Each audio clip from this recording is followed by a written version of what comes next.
Darling, I don't look now, but Heaven has just entered the side entrance by the gents' hat stand. I know. I saw him first. It would be unladylike to call you a liar, so I'll restrict myself to a simple phooey. And anyway, we can only have escorts that our husbands approve of. That gorgeous hunk of masculinity makes Rock Hudson look like Frankenstein. So, what chance do you think you'll have, Meg, darling? Are you insinuating that my husband's jealous? Yes. You're right. Then I suggest that you forget all about him and leave him to me. You're wrong. I happen to know that fabulous man works for an offbeat company that specializes in doing odd jobs of this nature. Gigolos? Oh, well, they're rough and tough, but it makes the escort in this case sort of official. So my dear spouse, Sammy Brodie, will, I'm sure, have no objections to that man being my partner at the opera, especially since he'll charge a fee. Are there any more like him in this company? Of course. Well, tell me quick, where is it? An office on 33 Half Moon Street.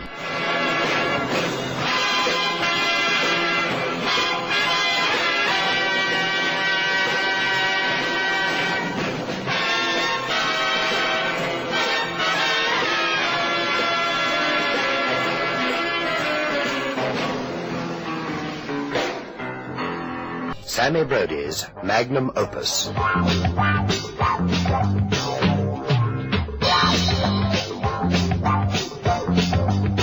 Clients don't often arrive without a previous telephone call, and, well, I wondered if Mrs. Brodie wasn't perhaps an old client whose name had eluded me for the moment. However, when she was ushered in, I was quite sure I'd never seen her before. She was what Sam Goldwyn must dream about when his nights are peaceful. A tall, willowy blonde with soft, creamy skin stretched over a perfect figure, draped exquisitely by a priceless couturier. Her hair swept down to her shoulders in rivulets of spun gold, and her eyes flashed a deep blue smile at me as her red lips parted to reveal even white teeth in a healthy grin. Meg Brodie didn't have to be a mind reader to know what I was thinking. She spoke, and the tension snapped. I expelled my breath like a harpooned squid. Hello. Do I disturb you? Well, I'd never quite seen anyone like you before. Not close up, that is. Is that meant to be a compliment, Mr. Mason? Oh, yes. Well, no. Well, yes, I suppose so. Do forgive me, Mrs. Brodie. I was a little taken aback. Won't you have a chair? Thank you. Tea? No, thank you, Mr. Mason. Not tea. well, yeah, a cocktail, perhaps, or is it a little early for you? 9 o'clock in the morning, early. It's never too early for cocktails. Can you mix a Clover Club? Oh, yes, I think so. Gin, white of an egg, dash of bitters, half a tot of grenadine, crushed ice. How's that? Divine. Oh, I won't be a sec. Perhaps you'd care to tell me the purpose of your visit while I mix the drink. Certainly. I'm looking for an escort. A male escort. What sort of escort? I just told you. A male one. No, what I mean is, well, where is he to escort you to? The opera for a start. Tonight, Covent Garden. The Barber of Seville. With Gallioni in the lead. Oh, I'd like very much to escort you myself, Mrs. Brodie. You're not quite what I had in mind. Oh. Well, whom did you have in mind then, madam? Dirk Dyer. One of my operators? So I've been reliably informed. Oh, I see. Tell me, have you met Dirk Dyer before?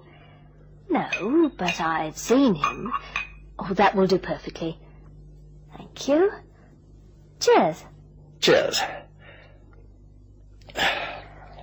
You know, I should warn you that Dirk Dyer is no patron of the arts.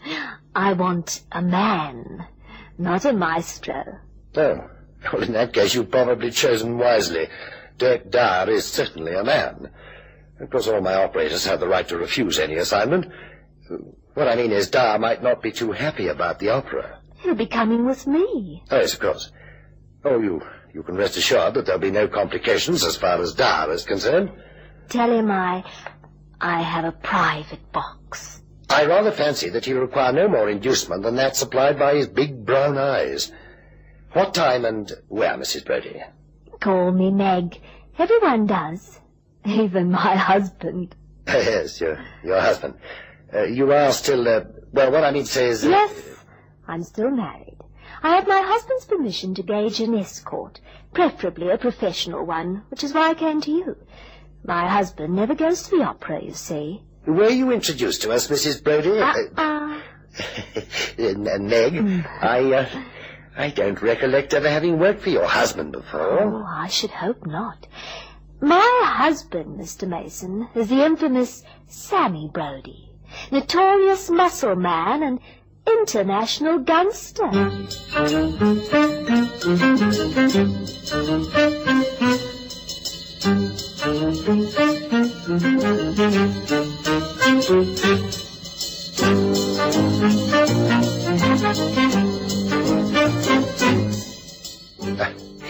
I should have guessed it the moment Miss Fairweather came through on the intercom. Clients hardly ever arrive without a prior telephone call. It was her perfume that first held Miss spellbound. That and the fact that her hair was as jet black as Meg Brodie's had been golden yellow. She smiled without showing her teeth. A low sigh breathed in her throat as her green eyes swept over me. For some reason my tongue clung to the roof of my mouth, and I suddenly knew that Mark Antony just couldn't have helped himself. Men hasn't devised a defense against this. As she melted into the chair, she spoke slowly and evenly, so that I mistook the meaning of her first remark. Joan, darling. Oh, hello. You're Aubrey Mason. Yes, that's right. And you're Joan. Darling. Oh, Joan Darling. Oh, yes, of course. Joan Darling. Mrs. Darling. Yes. I don't think we've met before. Oh, we haven't. A friend of mine recommended you, Meg Brodie. Meg Brodie? But she's just left here a few minutes ago. Yes, I know. Oh, I see. Did you know she was coming this morning? I knew she'd been here. Clover Club cocktails. Oh, you know her drinking habits, then? Oh, not only her drinking habits, Aubrey. Tell me, was she successful with that heavy brown-eyed muscle man, what's his name? Dirk Dyer. That's the one. Well? Well, if you mean did she engage his services, yes. Mad on muscle men, that's Meg. No taste, no refinement. It's a common ailment with blondes, don't you think so, Aubrey? Well, I hadn't thought about it. I'm sure you must be wrong. Oh, not as far as Meg Brodie is concerned. However, let's not dwell on Meg Brodie. Although she must have impressed you for you to have offered her a cocktail at 9 a.m. Not so, Aubrey. Well, not as much as you've impressed me, Joan. In fact, so enchanted was I that I forgot to offer you anything at all.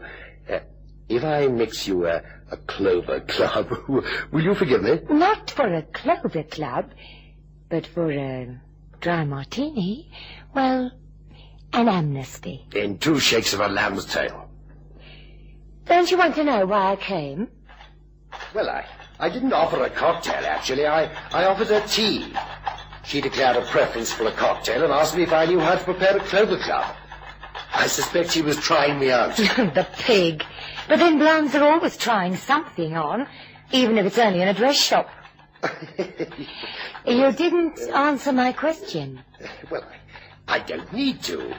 You've got permission from your husband to engage an escort to take you to the opera, because your husband doesn't ever go to the opera, and, well, you heard about assignments unlimited from your friend Mrs. Meg Brodie, and, well, you decided to come along and see if there was another operator available.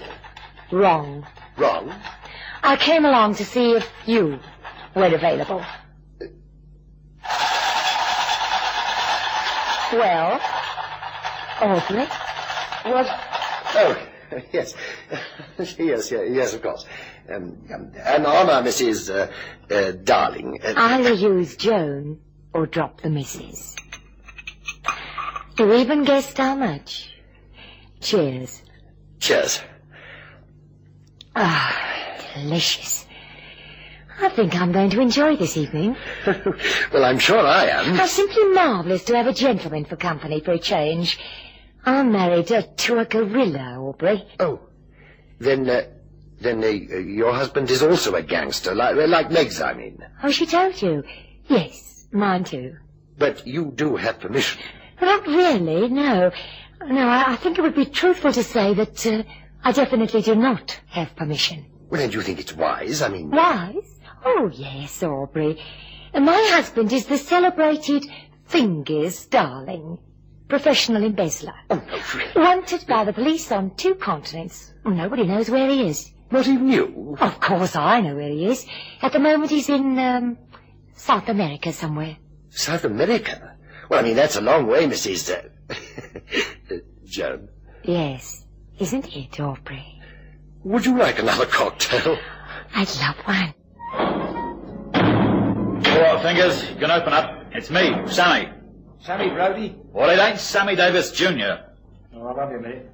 You've got everything? Yeah, everything. Hang on. Oh, that's a bit better. Well, Fingers, you been comfortable? Yeah, great.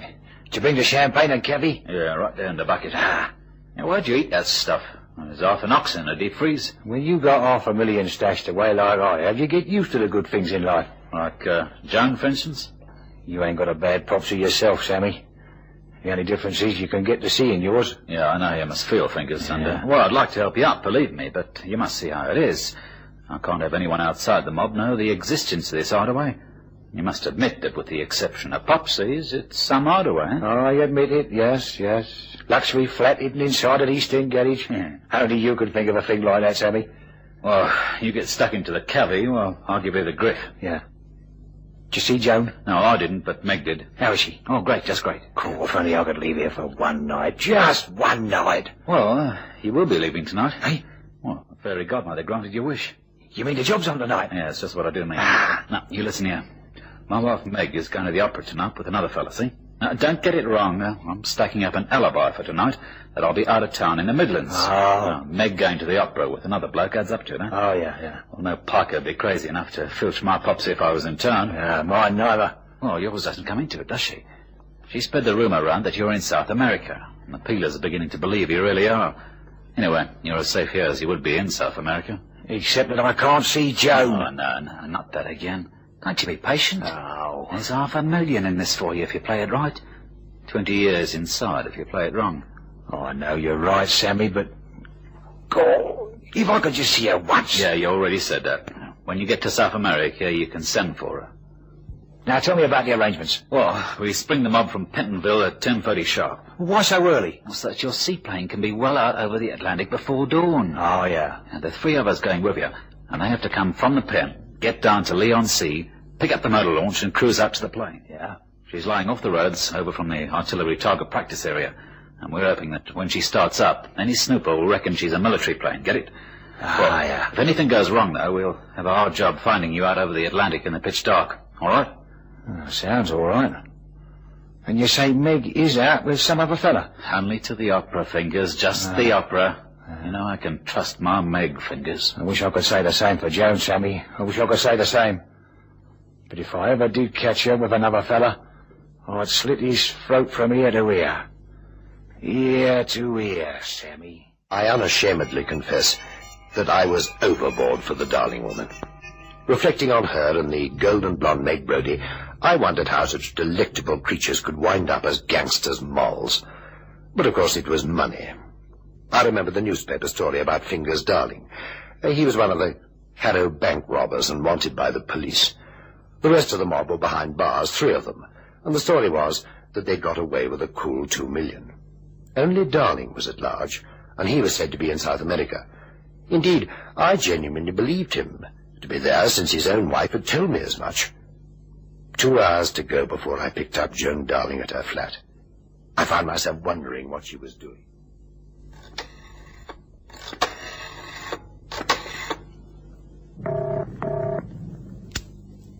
Hello.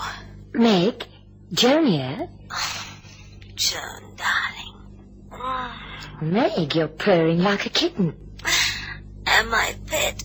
Oh. I suppose I am. Did you manage to hook your He-Man? Dick Duck Dyer, isn't it? Of course. I'm a very persuasive woman. You know that. What I mean is, have you spoken to him? Not for the last 20 minutes. Speech seemed superfluous. Meg, you haven't got him there in your flat. Right here with me.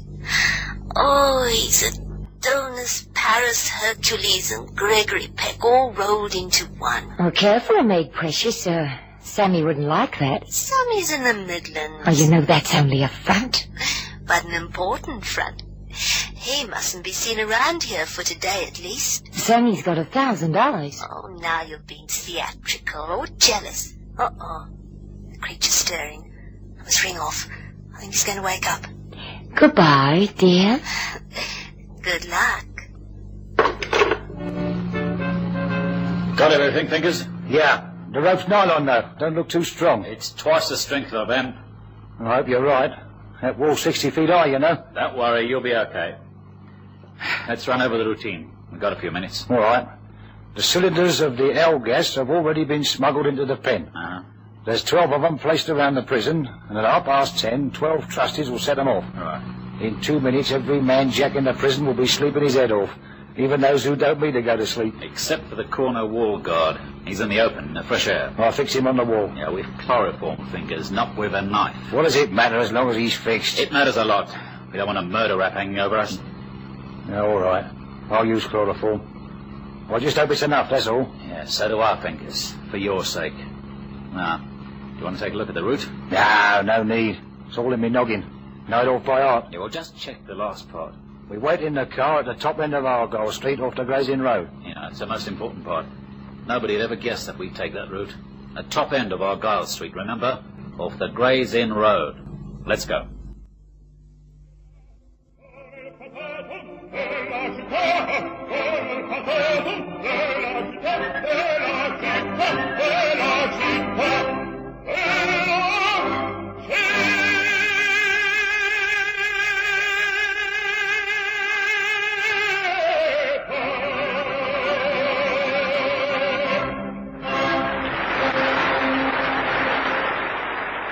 Muscle man just couldn't take any more, Opus. What?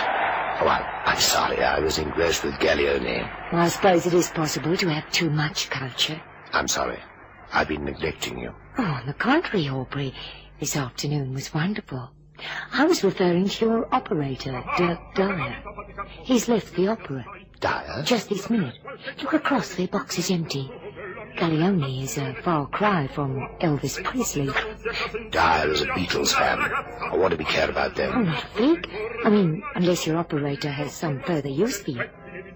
You're being vague, Joe. Am I? Then I'll be blunt.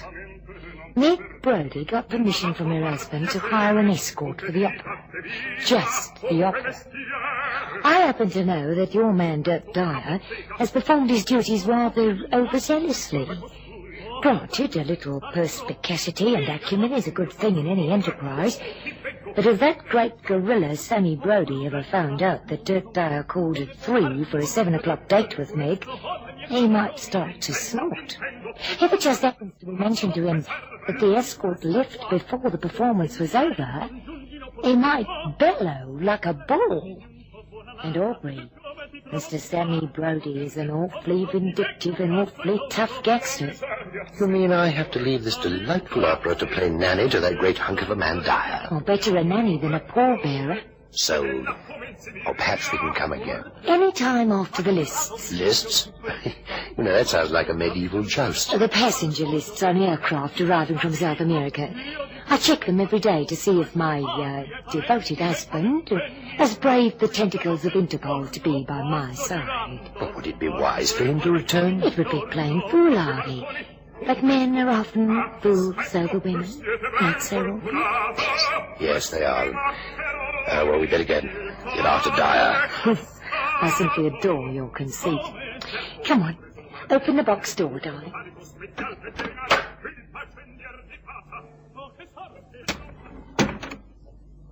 Do you think they're still in the foyer? Oh, no chance of that. They'll have left already. But they'd have to ring for a cab. Meg Brodie. Her husband is as rich as Croesus. She always travels about London in a chauffeur-driven car.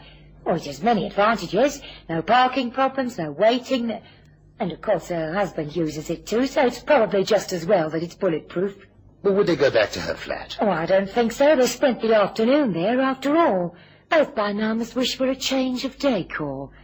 I think I know where she'll take him. A private club on the other side of town. I've been there often. Always with the Fingers, of course. Well, do you think we should visit your old haunts? I don't think we have to worry over much. South America is so far away, and Fingers is not a complete idiot. But Sammy Brodie is only in the Midlands. See what I mean? Yes, of course. Then I'll ring for a cab. Where is this club? It's at the top end of Argyle Street, off the Gray's End Road. Here we are. Right on time, Sammy. Yeah, well driven, Fingers. What's it feel like to be behind a wheel again after being cooped up in my secret flat? Like a bird out of a cage. Yeah. Here you are, it's the top end of Argyle Street, coming up now. Where shall I park? Just where it turns into the Gray's Inn Road. Oh, they'll do. Right. Now, we got 10 minutes. Yeah. The others will be along soon. We mustn't look suspicious to a bobby on the beat, huh? Yeah. Dirty peelers. You, Sammy. Ain't that your car parked up the road there? Hey? Yeah, so it is. What's she doing here? Old Meg, I suppose. She always takes it out at night, complete with driver. Yeah, but why here? She don't know nothing about this lot, does she? Use your loaf. It's Argyle Street, innit? The Penguin Club, remember? You've been here often enough. Oh, yeah, of course. Penguin. Does she come often alone? She'll have an escort with her. Oh, yeah, you told me, didn't you? She was going to the opera with another fella to clinch your alibi.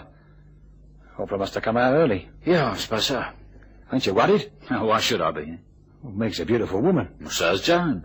Yeah, she's at home. Oh, turn the window down, it's hot in here. Yeah, okay. A taxi. Someone else for the club, I suppose. Yeah, I suppose so.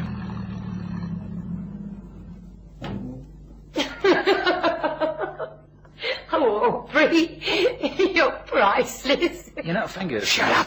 Yeah, what's the matter with you now? I said shut up! Over the road, Aubrey, darling. Fingers! Hey, where are you going?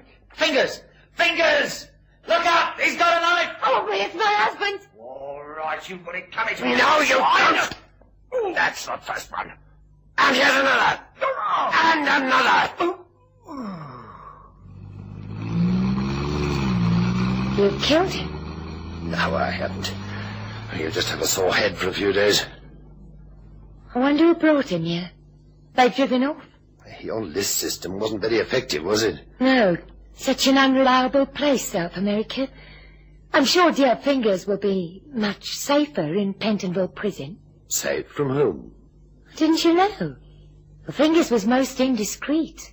He visited Meg Brodie one day when Sammy was in the Midlands. I wouldn't be in the least bit surprised if Sammy didn't try to get his own back on Fingers one day. Yes, Sammy Brodie did get his own back on the little embezzler Fingers Darling. Oh, there was no prison break planned. The whole thing was a frame-up engineered by Sammy, and the underworld could never point a finger at him and accuse him of being a stool pigeon. Fingers brought the trouble on himself when he attacked me in a fit of jealous rage. The police recovered the stolen money, and Fingers went to join his cronies in prison. And what happened to Joan Darling? Well, the last I heard of her, she was with Sammy Brodie in the Midlands.